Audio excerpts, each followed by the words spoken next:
ভিডিওতে দেখি কখন, আর ফোন টাইপ করি। আচ্ছা ও আচ্ছা, শুনেই যাও যখন। আচ্ছা, আমার প্রিয় খাবারটা হলো ফুচকা। ও আমি তো ভিডিওতেও বলেছিলাম বোধহয় যে ফুচকা বৃন্দাবনের ফুচকাটা আমার খুব অসাধারণ লেগেছে। আমার ফেভারিট ফুচকা। আর বাকি বিরিজিও ফুচকা, সে কারি বিরিজিওটা।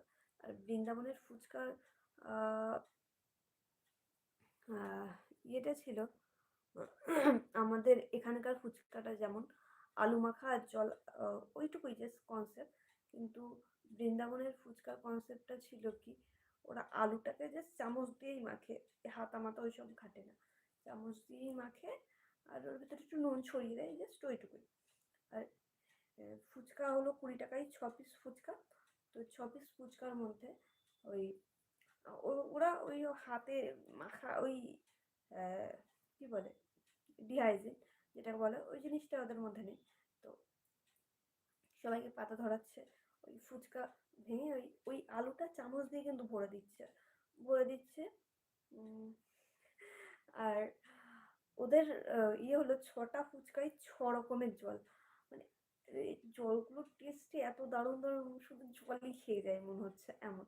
মানে এখানকার ফুচকা যেমন একরকমের তেঁতুলের জল, তো ওখানে পুদিনা আরো আরো কি মানে অনেক রকম ফ্লেভারের ফুচকা। আমরা বলতে মুখে জল চলে আসছে, কারণ ফুচকাটা সত্যি আমি খুব ভালো খাই। ঠিক আছে, কোনো সময় দেখা হলে একটি হলেও ফুচকা খেতে হবে। তখন একটিতে আর চলবে না, অন্তত 10 টাকার অন্তত খাইও, 50 টাকার না পারো। তো